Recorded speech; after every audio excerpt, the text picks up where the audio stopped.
Trevor Noah, desegregation was a mistake because the races aren't compatible. That's crazy, man. I remember Trevor Noah implying that like white people were a bunch of evil racists. What happened here? I watched my friends get banned from YouTube and Twitter over the last decade for saying this exact thing. I found myself wondering, and this applies to America, and then maybe it'll go to other places in a different way because Finland ties in.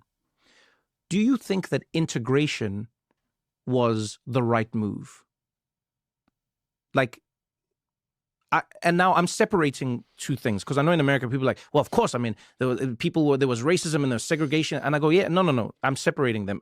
Let's separate someone being oppressed and someone not being able to get a job and someone not being able to get a bank loan. Let's take all of those, the negative things away, because I'll put myself out personally and say, I think whether we're talking about gifted kids who are anomalous, let's say, to the norm, whether we are talking about, and I mean anything that does not fit into a category, I think part of the reason Finland is able to do it is because, have you been to Finland? It's very homogeneous. I've been to Finland.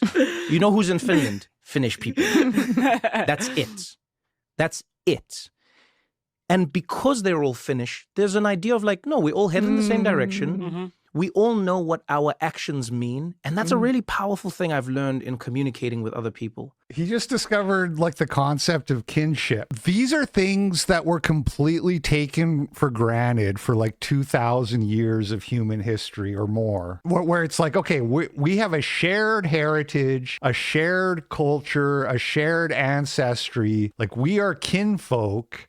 We are united in that, we are bonded in that, and we are working together for the glory and posterity of our people, which posterity is a word that like its meaning has been lost. The Stone Choir guys, I know I'm always referencing them every day, but they talk about this stuff a lot. They talk about how language has been subverted and changed. I know that might sound like a trite thing to say at this point, but it's really easy to underestimate the profound effect that has. It's like George Orwell in 1984. He talked about this. He talked about how if you can control language, you can control people's minds. You can make certain ideas basically foreign. They don't exist anymore because they're not in the language. And kinship is an example of that. Kinship is a word that is like, it sounds archaic when you say it. It's not something people think about. It's not something people talk about. Back then, they didn't probably talk about it that much either. It was just taken for granted. And so more and more, I'm starting to realize that what the Stone Choir guys say, that the Enlightenment was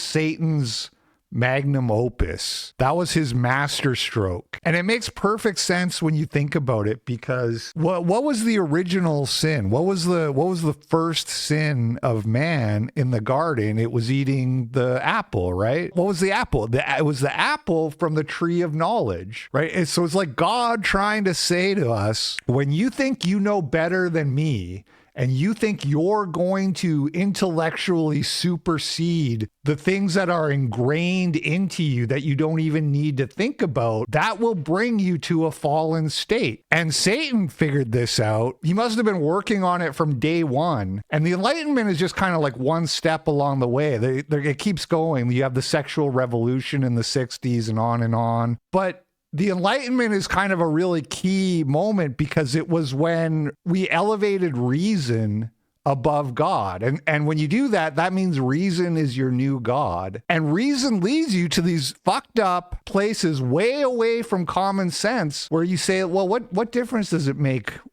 if we have a different skin color? And logically, you're like, yeah, you're right. That shouldn't make a difference. You think, what difference does skin color make? Just because there's these aesthetic differences doesn't mean we should treat each other differently. But it's like an innate aspect of human nature to feel more connected to people who you share a kinship with than people whose ancestry and history and culture come from a different part of the world. That's just total common sense. And the only way you can supersede that is by overthinking it. When I'm in a room with anyone where we start to tie together multiple things. So if I'm in a room with Black people, already there's like an implicit trust because we know what certain actions, words, and vibes mean. And then you're in a room with another African. Already. Now, even if you shout at me, I know what your shout means. The same way an Mhm. Italian knows what an Italian. By the way, not for nothing, but Trevor Noah is mixed race. His dad is German, Sweden, and his mom is African or something like that. White guy dad, African mom. He's from South Africa.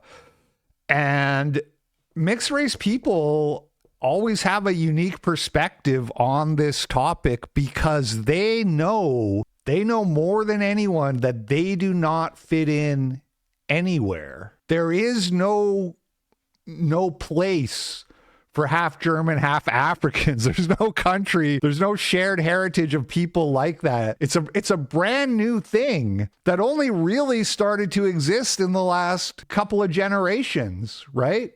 I mean, interracial marriage was literally illegal until like 1967 or something in America. A lot of this stuff was like actually illegal, but again, it was common sense. You didn't even really have to have laws against miscegenation because people just wouldn't do it. And it took generations of like intentional propaganda brainwashing of telling people, oh, it's just skin color, who cares, like melting pot, to start making babies like Trevor Noah. And now these guys have grown up and they're like, I don't fucking fit in anywhere. This is, I wish I did. He probably would. I can't really relate, but you hear this a lot from mixed race people. You hear that they don't like it. They don't like that they don't fit in. And there's a whole bunch of other, just medical issues and like practical stuff like that goes along with it too. I didn't mean for this to turn into a whole rant about miscegenation, but it is a noteworthy asterisk when you're listening to Trevor Noah talk about race issues.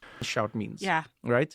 I know I'm prefacing it with a lot because it's a loaded question. Yes. But I would love to know if you think integration was the right solution, maybe, on the other side of, what America, of civil rights. Yeah. No, I don't. And I don't think it's actually that controversial when if you understand that segregation and integration weren't the only options. Like those are within those two options, it may seem like integration is the more progressive. Like, of course, we don't want segregation. But again, when you're being integrated into institutions, into a culture that's a supremacist culture. Yeah, here it comes, white people bad. That's a culture that feeds off of hierarchy, that feeds off of insecurity, anxiety. Why are we being integrated into that? You're allowed to say it. You're allowed to be like against segregation if the reason is because you don't like white people. And now we are learning more about a group that the two suspects appear to belong to. They call themselves Zizians. NBC5's Liz Streppa has been following this. Like, what's the deal with this cult? Like, what were they doing? Like, yeah, I understand they killed a bunch of people. None of the news clips I watched really went into that in any kind of detail. So I was like searching on YouTube to see if I could find anything, and I came across this stream. This is Police Off the Cuff channel, Zizians, Inside the Bay Area Death Cult. Now, this is like one of these hour-long live streams where a guy sits there and kind of goes through it, and it's like way too long. But I was like clicking around in it to see if I could hear him kind of go into just that particular aspect that I wanted to know. And I did happen to hear, at least he described what the cult's sort of self-described ideology was, what they labeled themselves ideologically. And it was really this crazy coincidence when I heard it, because you're never going to guess what they were, what they called themselves. I could give you 20 guesses and like what they ideologically label themselves, and I bet you wouldn't get it. But I'll give you a hint. It's something we already talked about earlier on the show today. They were rationalists. That it was a rationalist cult. And that's like, I had seen the Trevor Noah clip last night, bookmarked it. I was like, oh, I'll talk about this on the show tomorrow. That whole rant about the fucking enlightenment and all that, that was like, that percolated last night. Then this morning I come and I'm like, what are these? And it's like, the true death cult of murderers were rationalists. And it was just like, I really feel like sometimes God is talking to you through these little coincidences, like that. He's just like, yeah, you're on the right path, man. You're starting to see Satan's plan unfolding. From Alaska to Half Moon Bay with plans to live rent-free on the water as part of what they called The rationalist fleet couldn't set up my 3 monitors. There was no room, Ziz wrote. Couldn't have a programming flow state for 9 hours. Ziz was an active contributor to online rationalist forums like Less Wrong and their own blog, which was filled with incomprehensible, self-important jargon and video game analogies. There they discuss saving the world through rationalism, using sociopathy to avoid being PWND and fantasies about killing their abusers. Using sociopathy to prevent being pwned. So evil, basically. It's like, hey guys, let's join the dark side. Let's just be, hey, you can't get owned if you don't care what anybody thinks. Highly rational viewpoint, by the way. And I'm not even like saying that sarcastically. That is rational. You can't be bothered by what anybody thinks if you don't care. The problem is that it's not in your human God-given nature to not care what everybody else thinks, or even more importantly, like what effect you're having on other people. And going back to the sociopathy thing though, real quick, because I was thinking about this as I was listening.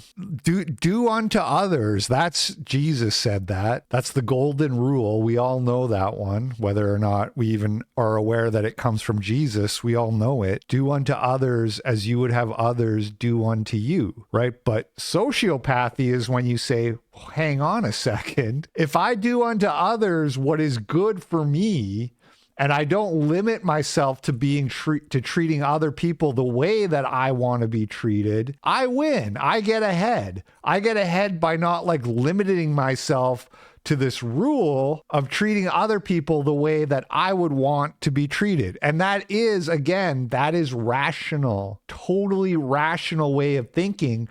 And so the point of this is to show how like rationality cannot be the be all and end all.